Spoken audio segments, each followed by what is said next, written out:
अस्सलामुअलैकुम। पस पर्दा हक़ाइक़ सनसनीखेज़ इंकशाफ़ात प्रोग्राम बेनकाब में हूँ आपके साथ सफ़ान खान। बजट आ चुका है, बजट से मुतालिक तजावीज़ पेश की गई थी। बजट में क्या होगा, किसकी ख्वाहिशात या किसकी तवक्कात पूरी होंगी नहीं होंगी। बजट में देखा गया कि काफ़ी हद तक हुकूमत ने शायद कोशिश की कि वो सबको मना सके, यानी सबसे मुराद IMF को मना सके, सबसे मुराद तमाम स्टेक होल्डर्स जिसमें इंडस्ट्रियलिस्ट हैं, एग्रीकल्चरिस्ट हैं और उसके अलावा आवाम है, सबको मुतमईन कर सके।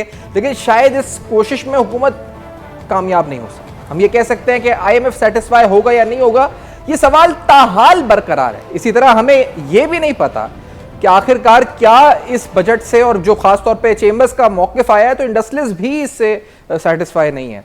तो हर सेक्टर के अंदर कुछ ना कुछ डिस्प्लेजर है, खासतौर पे कॉर्पोरेट सेक्टर जो कि सुपर टैक्स, बोनस शेयर्स पे टैक्स और मुख्तलिफ किस्म के टैक्सेस जो उनके ऊपर नाफिज हो चुके हैं, उस वजह से वो भी नाला हैं। पेट्रोलियम की प्राइसेस में क्या मजीद इजाफा होगा, ये सारे अहम मामलात हैं जो इस बजट से जोड़े जा रहे हैं। और साथ साथ अगले 3-4 माह क्या हुकूमत इससे आगे नहीं देख रही थी इस बजट को बनाते हुए, ये भी अहम सवाल सामने रखा जा रहा है। अब पूरी सूरत हाल के अंदर बजट एट अ ग्लांस को देखा तो इसमें देखा यह गया कि जितनी आमदनी हुकूमत की होगी उससे ज्यादा तो उसको सिर्फ सूद की अदायगियां करनी है। तो ये है तो डेफिसिट बजट जो हर साल आता है, लेकिन इस दफा तो हमने इतना बड़ा डेफिसिट है कि हम अपने सूद की अदायगियां भी मजीद कर्ज लेकर शायद कर रहे हो, या फिर दूसरे जो एलोकेशन है उनको कट कर ये सब कुछ कर रहे हो। ये पूरी सूरत हाल आपके सामने हमने रखी है। अब ये एक सवाल जो बजट आने के दिनों में बार बार आता है सामने, वो ये होता है कि क्या बजट में गाड़ियों की कीमतों में इजाफा होगा या कमी होगी। अव्वल तो पहली बात यह कि एक आम आदमी अब गाड़ी अफोर्ड, आम आदमी से मुराद जो कि आप जिसको मिडिल क्लास डेफिनेशन में लेते हैं, वो गाड़ी अफोर्ड कर ही नहीं सकता। अब मोटरसाइकिल भी अफोर्ड करना एक आम आदमी के लिए तनख्वाह से मुश्किल है। लेकिन गाड़ी के बारे में फिर भी ये लोगों के जहनों में सवाल होता है, क्योंकि बहुत से लोग इसे एज एन इन्फ्लेशन हेज भी इस पे पैसा लगाते हैं, या एक मजमूई तौर पर जिस तरह से इसकी कीमतों में इजाफा हुआ है कि आया बजट में कीमतों में इजाफा होगा या कमी होगी।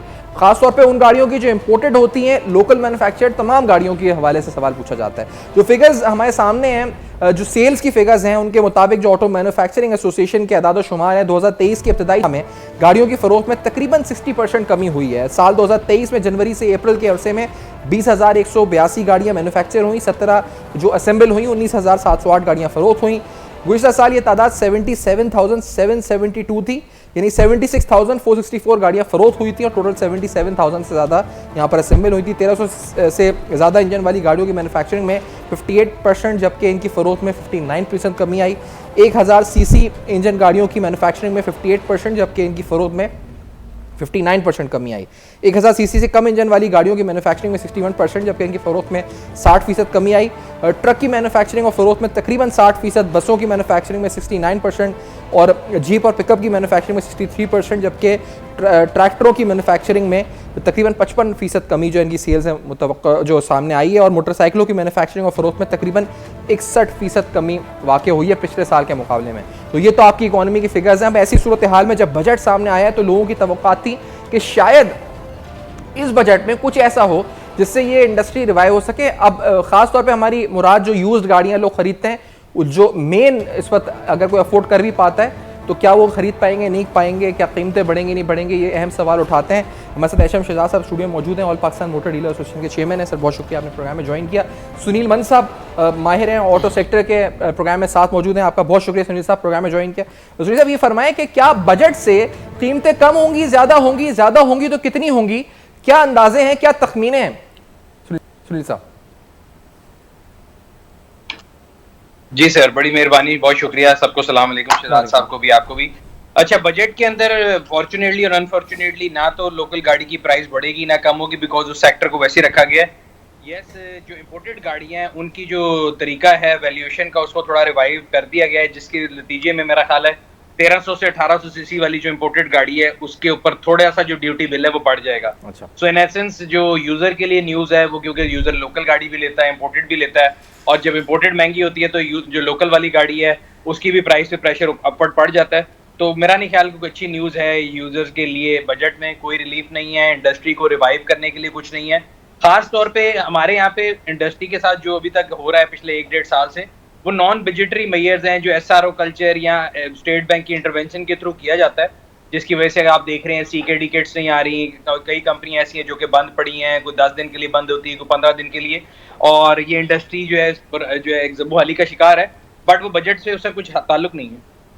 तो अच्छा, ये आपने जो बताया कि 1300 सीसी से ऊपर की गाड़ियों पे फर्क पड़ेगा, ये इंपोर्टेड या ये उससे नीचे की भी पड़ेगा? मेजर्स तो उसके लिए अनाउंस हुए, लेकिन ओवरऑल ही मार्केट बढ़ जाएगी, क्या होगा सुनील साहब? 1300 से 1800 सीसी जो है ना, पहले अगर आप जापानीज ओरिजिन या एशियन ओरिजिन की गाड़ियां मंगाते थे तो 1800 सीसी तक गाड़ियां फिक्स जो है ना वैल्यूएशन रिजीम में आती थी कि 1000 सीसी की ये ड्यूटी है, 1500 की है, 1300 की है, 1800 की है। वो कैप उन्होंने 1800 के बजाय 1300 पे कर दिया। 1300 सीसी तक जो है वो फिक्स ड्यूटी वाली आ जाएगी वैल्यूएशन में। 1300 से ऊपर एमएसआरपी के ऊपर आएगी, जिसका मतलब ये है कि उसकी ड्यूटी बढ़ जाएगी इफेक्टिवली। तो ऑब्वियसली 1300 से 1800 सीसी वाली गाड़ियां और महंगी हो जाएंगी।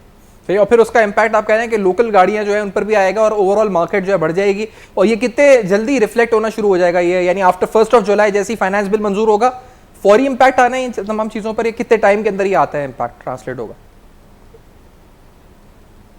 महंगाई का इम्पैक्ट फौरन आ जाता है, अगर कम हो रही है तो प्राइस स्टिकीनेस आ जाती है, फिर नहीं होता। लेकिन इस केस में इंपोर्टेड गाड़ी तो फौरन महंगी हो जाएगी। जब इंपोर्टेड महंगी होगी तो लोकल गाड़ी के पास कंपटीशन नहीं होगा या उनको ज्यादा बेहतर रो मिल जाएगा, तो उनके पास एक चांस होगा कि वो बेहतर परफॉर्म कर सकें as opposed to this imported car. अच्छा, और एचएम शाह साहब आपकी तरफ आना चाहूंगा, क्योंकि ये जो बजट से पहले हमारी आपसे गुफ्तगू हो रही थी, आपने सजेशन दी थी कि गाड़ियों की एज रिलैक्स कर दी जाए इंपोर्ट की। सर वो तो नहीं हुआ, ये मेजर हो गया। ये 2005 में एसआरओ आया क्यों था? क्या था इसका मकसद क्या था? क्या क्यों आया था ये? बेसिक उस जमाने में जी, हम शौकत अजीज साहब से मिले थे और जो उस वक्त कस्टम के प्रॉब्लम्स थे, कस्टम ऑफिसर्स के पास पावर्स बहुत थे और मिसयूज होते थे। शौकत अजीज प्राइम मिनिस्टर ऑफ पाकिस्तान इन 2005। जी सही, ठीक। तो ये कस्टम के पास पावर्स बहुत थे और वो मिसयूज होते थे। लिहाजा हमने उस वक्त चेयरमैन एफबीआर जो थे अब्दुल्ला यूसुफ साहब थे, और शौकत अजीज साहब से मुलाकात के बाद हमने ये सारी सजेशन दी और उसके बाद ये तय किया गया कि 650 से लेके 1800 सीसी तक की गाड़ियों को ड्यूटी फिक्स कर देते हैं, जिससे गवर्नमेंट ऑफ पाकिस्तान के ख़जाने में ड्यूटीज़ बहुत अच्छे तरीके से जाएंगी और कस्टम ऑफिसर्स के जब पावर कम हो जाएंगे तो जो हम जिस चीज़ से हम डरते थे वो नहीं होगा। और बहरहाल वो हमारी बात मानी और उस वक्त ये सारी ड्यूटी फिक्स कर दी। मिसयूज कैसे होती थी ये तो बताएं। कस्टम देखिए, मिसयूज से मुराद ये है कि एक कस्टम ऑफिसर के पास पावर होता है और जब वो उसकी वैल्यूएशन करता है तो कुछ चीज़ें छोड़ भी देता है और कुछ चीज़ें लिख भी देता है। लिहाजा वो हम नहीं चाहते थे, और हम चाहते थे कि ड्यूटी एक ऐसा फार्मूला तय हो जाए कि वो जाए गवर्नमेंट के खजाने में पैसा जाए। बहरहाल वो आज 25 साल से ये चल रहा था, लेकिन मुझे ये समझ नहीं आई कि गवर्नमेंट ने इसे क्यों हटाया है, इसके पीछे क्या लॉजिक है। ये लॉजिक तो कुछ समझ में नहीं आती। गवर्नमेंट को नुकसान होगा, अब हमको महंगी गाड़ी मिलेगी। जब ये कैप हटेगा तो जाहिर सी बात है कि ड्यूटी का फर्क आएगा और जो कस्टम ऑफिसर होगा उसके पास पावर्स होंगे और वो मिसयूज होगा। अच्छा, मिसयूज से पहले नुकसान कैसे होगा गवर्नमेंट को? क्योंकि अगर ड्यूटी ज्यादा कलेक्ट होगी तो इसमें तो बाजार नहीं जाएगी ना ड्यूटी, तो वही जाएगी जो जा रही है, वही जाएगी। अंडर टेबल जो है वो बहुत सारी चीजें लोगों के हाथ में आ जाएगी। अच्छा, इसको थोड़ा सा और समझाते हैं लोगों को। आप ये कह रहे हैं मिसयूज का मतलब ये है कि अगर 1300 सीसी से ऊपर मिसाल के तौर 1500 सीसी गाड़ी इंपोर्ट होती है तो ये 1500 सीसी की गाड़ी किसी भी ब्रांड की हो, कीमतें अलग अलग होंगी या एक ही पे ड्यूटी स्लैब होगा? क्या होगा इसमें 3-4 मॉडल्स आते हैं। सुनील मेरी बात से इत्तेफाक करेंगे। एक डीएक्स आती है, जीएल आती है, एक सुपर सोलन आती है, एक और उससे लग्जरी आती है, वेरिएंट्स हैं मुख्तलिफ। तो वो उसकी जो वैल्यूएशन करेगा तो जाहिर सी बात है एक जो गाड़ी बिल्कुल सादी है उसकी वैल्यूएशन कुछ और होगी और उसके ऊपर वाली की कुछ और होगी, उससे ऊपर वाली की कुछ और होगी, और जो फुली लोडेड गाड़ी होगी उसकी वैल्यूएशन कुछ और होगी। और सारा इख्तियार होगा कस्टम ऑफिसर के पास कि वो किसी को सनरूफ डाल दे, किसी पे जीएक्स कुछ भी कर सकता है। बिल्कुल ये हो सकता है। अच्छा। और ये 2005 में इसीलिए ड्यूटियां फिक्स कर दी गई थी। एक फार्मूला बनाया गया था कि नीचे की 2 गाड़ियां छोड़ दो, ऊपर की एक गाड़ी छोड़ के जो तीसरे नंबर की जो ड्यूटी बनती थी उसको फिक्स कर दिया गया था। तो उससे सारे लोग खुश थे और सबसे अच्छी बात ये थी कि गवर्नमेंट के खजाने में भरपूर ड्यूटी जा रही थी। अच्छा, फिर ये बताएं कि 1300 सीसी से ये तो कैपिंग तो 1300 तक थी ना जी, तो उससे नीचे जो थी उसमें तो फिर ये चल रही हुई कस्टम की तरफ से, उसमें भी फिर वेरिएशन कर सकते हैं? नहीं, उसमें वेरिएशन नहीं है, उसमें वो ड्यूटी फिक्स है। अच्छा। जो 650, 1000 और 1300 तक फिक्स है, इसमें कोई प्रॉब्लम वाली बात नहीं है। देखें, आज गवर्नमेंट को पैसे की ज़रूरत है, रेवेन्यू की ज़रूरत है, तो इस किस्म के डिसीजन लेना गवर्नमेंट के हक में नहीं है। गवर्नमेंट को चाहिए कि ये जो कैप लगा हुआ था 1800 तक में, ये 1800 तक पे लगा रहना चाहिए। मैं आपके प्रोग्राम के तवज्जुह से मैं कितनी महंगी होंगी सर गाड़ियाँ? मेरा ख्याल है कि कोई 4 से कोई 8 लाख के दरमियान फ़र्क आएगा गाड़ी के अंदर। 1300 से ऊपर वाली? जी, 1300 से ऊपर ड्यूटी में फ़र्क आएगा, 100% बढ़ेगी। लेकिन क्या ये इंश्योर नहीं किसी को पता कि ये कस्टम ड्यूटी की मद में बढ़ेगी या फिर अंडर टेबल जाएगा। लेकिन मेरी रिक्वेस्ट ये है कि ये 25 साल से ये फार्मूला चल रहा था, इसे लगा रहना चाहिए। और मैं तो एक बात फिर कहता हूँ कि हुकूमत को मुल्क चलाने के लिए पैसा चाहिए, और पैसा लाने के लिए ये स्कीम TR बैगेज गिफ्ट के तहत ये बहुत अच्छी स्कीम है। हुकूमत सिर्फ एज लिमिट बढ़ा दे और देखिए हुकूमत को डॉलर ड्यूटी भी कितनी आती है, और सबसे बढ़कर आवाम को सस्ती मियारी गाड़ी मिल सकती है। अच्छा, इस पे ये सुनील साहब आपका मौकिफ जानना चाहूंगा कि ये 2005 में इसलिए लगाया गया था कि कस्टम ऑफिसर्स जो थे वो मिसयूज करते थे authority. Your point of view in this, और डू यू एग्री कि ये जो शहजाद साहब का पॉइंट ऑफ व्यू है कि ये रिश्वत बाजारी को बढ़ाएगा, अगर आम अल्फाज में कहा जाए, आप भी समझते हैं ऐसा होगा? देखिए, अगर लॉजिक की बात देखी जाए तो बात समझ आती है। मैं मतलब ऐसी किसी इन्फॉर्मेशन का प्रिवी नहीं हूँ, लेकिन बात शहजाद साहब की बिल्कुल ठीक है। अगर क्लैरिटी हो, कोई भी कारोबार हो, कोई भी बिजनेसमैन है, आप हैं, मैं हूँ, और हम कोई चीज़ इंपोर्ट कर रहे हैं, अगर हमें पता है कि यार 800 सीसी पे ये ड्यूटी है, 1000 पे ये है, 1200 पे, 1500 पे, 1300 पे, और ये स्कीम बेसिकली समंदर पार पाकिस्तानियों के लिए, तो क्लैरिटी आ जाती है। अब होगा ये कि 1300 सीसी तक तो क्लैरिटी है, 1300 से 1800 तक एक ग्रे एरिया है। वो 20 लाख भी हो सकती है, वो 25 भी हो सकती है, वो 30 भी हो सकती है। अब जिसने अपने कलम की पावर दिखानी है वो 20 लाख ड्यूटी देगा और बाकी अंडर द टेबल लेके कर सकता है। तो आई एग्री विद शहजाद साहब के फिक्स ड्यूटी जो है उसकी वैल्यूएशन जो फिक्स जो थी वो बेहतर है। एट द सेम टाइम मुझे तो समझ नहीं आता कि खाली ये 1300 से 1800 ऐसी कौन सी खास गाड़ी है जिसको प्रोटेक्शन मिलेगी इस स्कीम से। तो बेसिक चीज सिंपल रहनी चाहिए, ज्यादा बेहतर होती है। इंटरवेंशन नहीं करनी चाहिए, जो जैसे था सारा कुछ वैसे भी रह लेता तो कोई फर्क नहीं पड़ता था। ऐसा मेरा नहीं ख्याल कि इस बजट से किसी को कोई रिलीफ मिला है या किसी पे कोई एक्स्ट्रा वो बर्डन पड़ेगा। इस 1300 से 1800 के दरमियान मुझे नहीं समझ आता क्या, बिकॉज मैं बजट तकरीर सुन रहा था तो उन्होंने जो 2-3 चीजों को क्लब करके बताया था डार साहब ने, उसमें उन्होंने कहा था कि जी लोकल इंडस्ट्री को प्रोटेक्शन देने के लिए ग्लास में ये किया जा रहा है, इसी तरह लोकल इंडस्ट्री को प्रोटेक्शन देने के लिए जो कैपिंग है वो 1800-1300 कर दी गई है। अब लोकल इंडस्ट्री में ऐसी कौन सी गाड़ी है जो 1300 से 1800 के दरमियान है जिसको प्रोटेक्शन देनी जरूरी थी, वो आप और मैं दोनों उस पर रिसर्च कर सकते हैं। और ग्रे एरिया इन्होंने छोड़ दिया।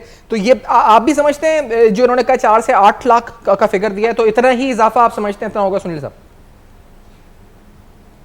सर वो उर्दू की एग्जांपल है, शेर की मर्जी होती है अंडा दे या बच्चा, तो वो तो कस्टम वाले बताएंगे कि उसको किस वैल्यूएशन में डालेंगे, क्या करेंगे, बट दैट फॉर श्योर कि उसकी वैल्यू ऊपर हो जाएगी। अच्छा, ये इतना बड़ा डिसीजन साहब हुआ है, आपने कहा 2005 में आप लोगों ने जाके कहा प्राइम मिनिस्टर ऑफ, अब ये हटाया गया तो आप लोगों से पूछा गया कि आप हैं या मिसाल तौर पर और बहुत से लोग स्टेक होल्डर्स होंगे, किसी से पूछा गया क्योंकि आप मिनिस्ट्री ऑफ इंडस्ट्री से मिले हैं इस बजट में? मैं तो जाके बहुत सारी चीज़ें क्लियर करके आया हूँ कि भाई आपको मुल्क चलाने के लिए पैसा चाहिए, और समुद्र पार पाकिस्तानी सिर्फ एज लिमिट बढ़ाने से आपको ये फिगर्स बढ़ सकते हैं।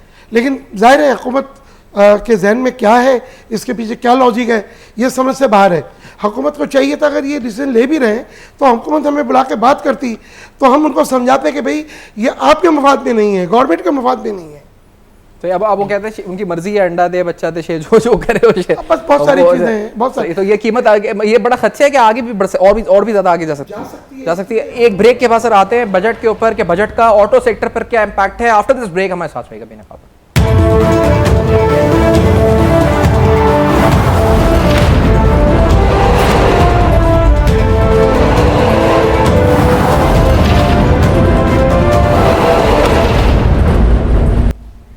वेलकम बैक, आप देख रहे हैं बेनकाब। एक डेफिसिट बजट गवर्नमेंट ने पेश किया। इस बजट को लेकर बहुत से एतराज़ात, कुछ लोगों की तवक्कात और ख़ास तौर पे हुकूमत के लिए एक बड़ा चैलेंज के सबको सेटिस्फाई कर सके। इन सब में सबसे पहला नाम IMF का था।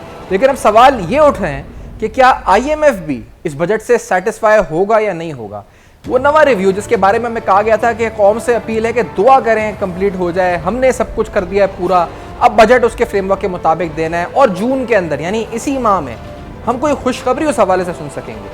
कौम की नज़रें उस तरफ हैं, क्या ये बजट IMF को भी सेटिस्फाई कर पाएगा? ये भी बड़ा बुनियादी सवाल है। और साथ साथ इस हालत में कर पाएगा या इसमें मजीद अमेंडमेंट्स होंगी फाइनेंस बिल के पास होने से पहले, तब जाके शायद IMF यानी एक स्टेक होल्डर सेटिस्फाई हो सके।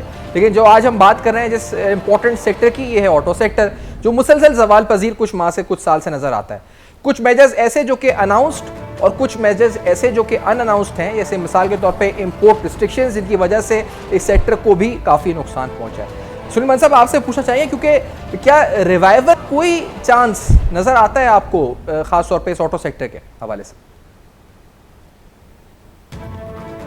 देखिए सर, ऑटो सेक्टर रिवाइव तब होगा, मैं बार बार ये कह रहा हूँ कि इसका बजट से कोई ताल्लुक नहीं है, बिकॉज हमारे यहाँ एक अजीब सा SRO कल्चर है जिसमें नॉन बजटरी मेयर्स के तहत इस इंडस्ट्री को तबाह किया जा रहा है। अगर आप देखें लास्ट ईयर से मई से इन लोगों की LCs नहीं खुल रही जो CKD किट्स की होती हैं। अब एक प्लांट है जो इसके पास मशीनरी है लेकिन उसके पास जो है किट्स ही नहीं है गाड़ी बनाने की, तो बंद होगा।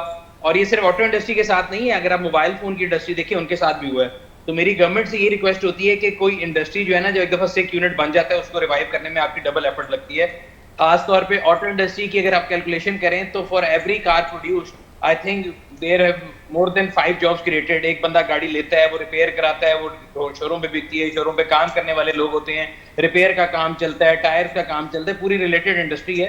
तो ये नहीं कि सिर्फ ये 13 इदारे बंद होंगे, ये काफी ज्यादा लोगों जो है बेरोजगार हो जाएंगे। तो गवर्नमेंट को इनके लिए मेरा ख्याल है वो खास तौर पे सोचना चाहिए कि एटलीस्ट नॉन बजटरी जो मेयर्स हैं, जो इनके CKD के प्रॉब्लम्स हैं, उनको हल करें। बाकी अगेन इस सूरत हाल में जहाँ पे मुश्किल फैसले लेने पड़ेंगे, सबको लेने पड़ेंगे और सब ले रहे हैं, बट ये थोड़ी सी जो मेरा ख्याल है इनको सपोर्ट की जरूरत पड़ेगी। तो और ये बताएं, क्योंकि ये जो खास तौर पे एक सेगमेंट है अभी जैसे 1300 से लेकर 1800, ये भी कहा जाता है कि ये इनकी डिमांड इलास्टिक होती है, यानी प्राइस डिफरेंशियल का इतना इम्पैक्ट नहीं पड़ता। खासतौर पे जो अपर सेगमेंट है 2500 से ऊपर से जो गाड़ियां हैं, तो क्या उनको फर्क पड़ता है? कीमत बढ़े, SRO में क्या आए, टैक्स 1% बढ़े, 2% बढ़े, या इनकी सेल्स भी हर्ट होती हैं ओवरऑल स्लम जब आता है इकोनॉमी में? सुनील साहब, दो चीजें देखें, इंपोर्ट सब्स्टिट्यूशन है। अगर आप बात कर रहे हैं, जो अगर आप पाकिस्तान के फिगर्स देखें ना, तो जो है बड़ी गाड़ियां जो है ना उनकी सेल लोकल की बढ़ गई है।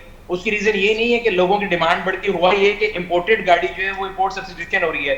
इंपोर्टेड गाड़ी इतनी महंगी हो गई है, उसका तरीका इतना जो है ना टीडियस हो चुका है कि जो बंदा इंपोर्टेड लेता था वो इस पे शिफ्ट कर गया है। वो जब इस पे शिफ्ट कर गया तो इसकी हायर एंड वाली की सेल बढ़ गई है। अगर असल सूरत हाल देखनी तो आप लोअर एंड पे जाके देख सकते हैं, जो कि एक आम आदमी की गाड़ी है, और आपको सामने सुजुकी की अगर आप फिगर्स देखेंगे तो वो तकरीबन नेट लॉस में है, उनकी सेल 60% से भी ज्यादा नीचे है। That is the true depiction of Pakistan and Pakistan society. बाकी वो जो शर्फियां हैं जिनको कोई फर्क नहीं पड़ता, गाड़ी लाख की है, 2 लाख की है, करोड़ की, उन्हें कोई फर्क नहीं पड़ता।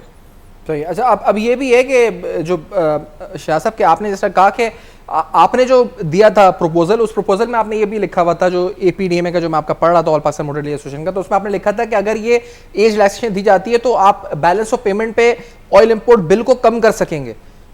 कैसे कम कर सकेंगे आप? कैसे आप कह सकते हैं कि इससे ऑयल इंपोर्ट बिल कम हो जाएगा? देखिए, जो ये जितनी जापानीज गाड़ियाँ आती हैं ना, इसमें 90 to 94% तक 650 सीसी 1000 सीसी की गाड़ियाँ होती हैं। अच्छा।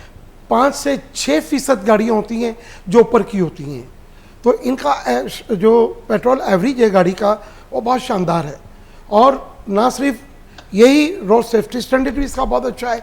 अच्छा, इसमें देखें ना, इनमें जो गाड़ियाँ आती हैं जो 1800 सीसी तक की गाड़ियाँ आती हैं, इसमें हाइब्रिड गाड़ियाँ भी थी। हाइब्रिड भी पेट्रोल की उसमें भी बचत है। तो ये तमाम चीज़ों को हमने सामने रखते हुए ये सारा डिज़ाइन किया था कि अगर हुकूमत चाहे तो इससे फ़ायदा उठाए और सिर्फ एज लिमिट बढ़ा दे। सही। बहरहाल ये तो एक बात ऐसी हो गई कि लेकिन हमने ये बात भी की थी कि RD का एक इम्पैक्ट आएगा। आपने कहा था कुछ नहीं, 30 दिन 40 दिन के अंदर आएगा।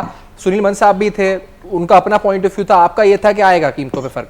कोई फर्क नहीं आया। अब हम ये कह रहे हैं कीमतें और बढ़ जाएंगी, बल्कि तो क्यों हुआ कि फर्क नहीं आया?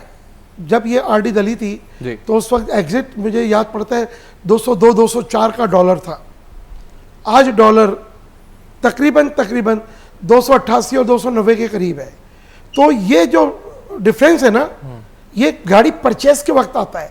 जो TR बैगेज गिफ्ट के लिए गाड़ी खरीदता है समंदर पार पाकिस्तानी, आज से 10 माह पहले वो 202 के पाकिस्तानी रुपीस के हिसाब से खरीद रहा था, आज वो 290 के हिसाब से गाड़ी खरीद रहा है। तो ये गाड़ी खरीदने की जो कॉस्ट है वो बढ़ जाती है। तो आपको ये जो RD हटाई गई है ना, इसका फ़र्क इसलिए नज़र नहीं आ रहा, वरना फ़र्क नज़र आना चाहिए था। अगर डॉलर 202-204 पे होता तो ये फ़र्क वाज़े नज़र आता। तो बहुत से लोग ये भी कह रहे हैं कि जब RD ख़त्म होने वाली थी तो लोगों को पता चल, यानी एक एंटिसिपेशन थी, और इस बुनियाद पे बहुत सा पैसा ब्लैक और वाइट आया, गाड़ियां खरीदी गई कि RD हटेगी तो शायद कीमत कम होगी, और क्योंकि स्पेकुलेटिव मनी इतना आ गया सेक्टर के अंदर जिसकी वजह से कीमतें कम ही नहीं हो सकी। क्या ये भी दुरुस्त है? नहीं बात। देखिए ना, गाड़ी खरीदना या गाड़ी का स्टॉक करना एक वो अलग चीज़ है। डॉलर तो आपके मुल्क के आप जो चला रही है, आपकी जो कंट्री चल रही है, आपका मुल्क चल रहा है, डॉलर का अप डाउन तो रोजाना स्टेट बैंक कर रहा है।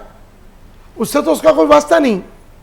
हाँ, हमें क्योंकि फ़र्क इसलिए पड़ता है कि डॉलर ड्यूटी जब हम यहाँ काउंट करते हैं, आपकी इसकी जो ड्यूटी आती है वो डॉलर में आती है, तो वो उससे हमें फ़र्क पड़ता है कि जनाब डॉलर उस वक्त 202 का था, आज 200। सर डॉलर तो अब इस सब तवक्कात ये है कि थमने का नाम नहीं ले रहा। IMF का जिस तरह हमने कहा हमें नहीं पता होगा नहीं होगा, इस माह होगा, और नहीं होता तो फिर तो आप अंदाजा मुझसे बेहतर लगा सकते हैं कहाँ जाएगा। तो फिर कहाँ जाएंगी कीमतें, किधर जाएंगी? कीमतें तो वेरी श्योर इस बजट को सुनने के बाद बिल्कुल वाजह है कि कीमतें कंट्रोल नहीं होंगी।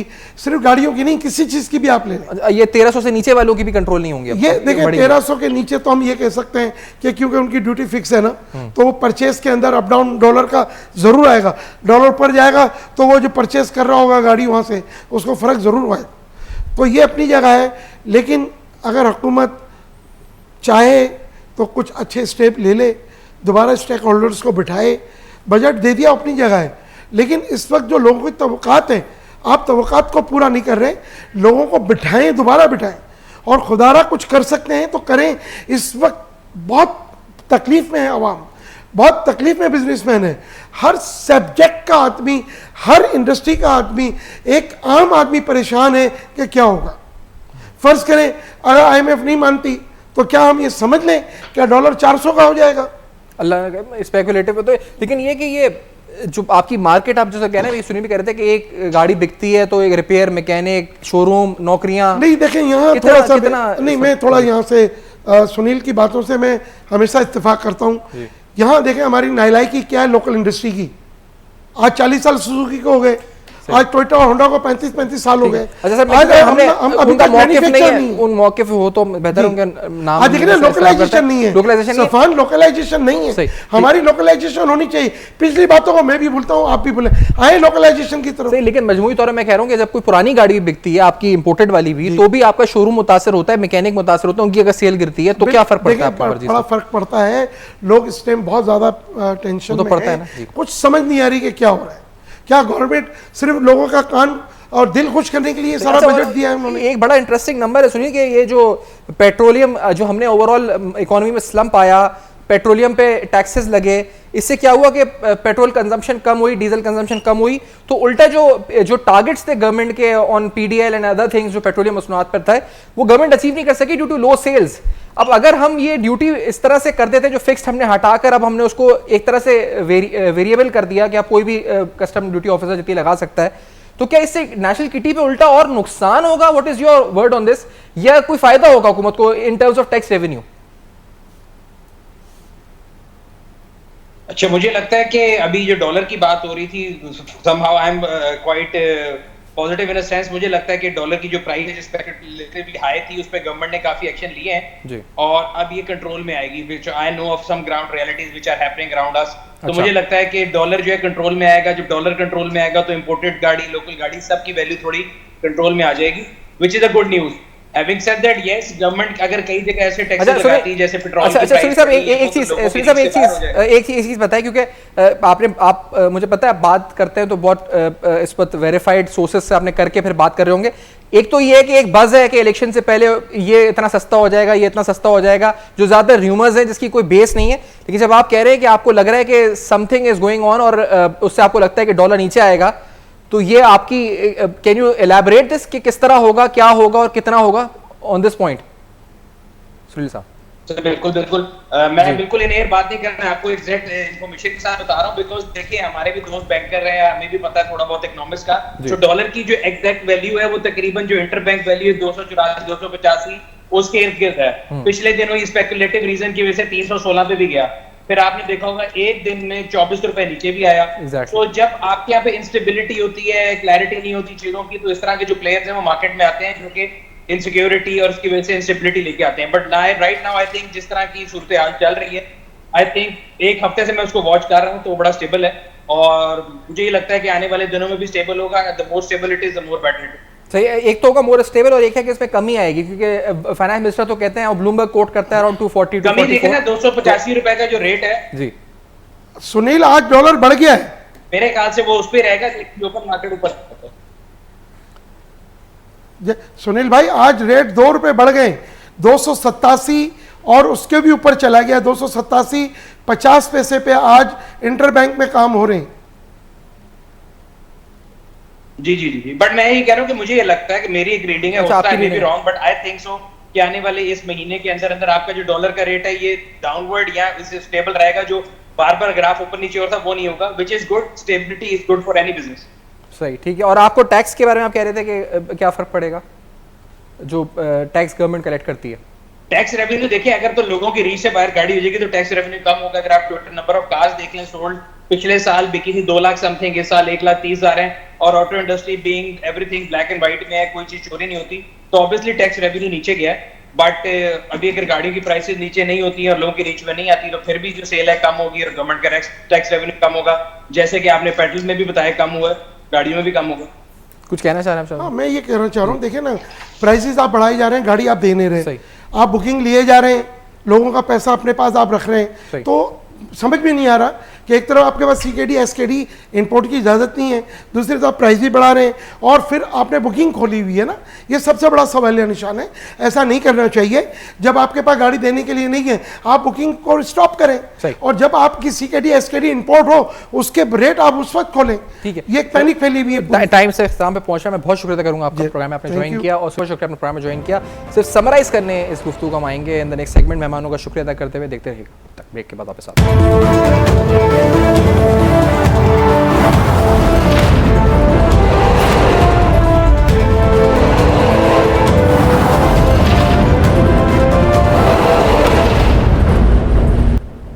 Welcome back. आप देख रहे हैं बेनकाब। बेनकाब में आज तफसीलन गुफ्तगू करी कि ऑटो सेक्टर पर बजट का इम्पैक्ट क्या पड़ेगा। एक बात तो तय है जो दोनों शुरुका ने कही कि एक ग्रे मार्केट यानी एक ग्रे एरिया गवर्नमेंट ने ओपन कर दिया, खासतौर पे 1300 से लेकर 1800 सीसी कैटेगरी के लिए, और उसकी बज़ाहिर कोई वजह यानी कोई फायदा हुकूमत के एक्सचेकर को नजर नहीं आता।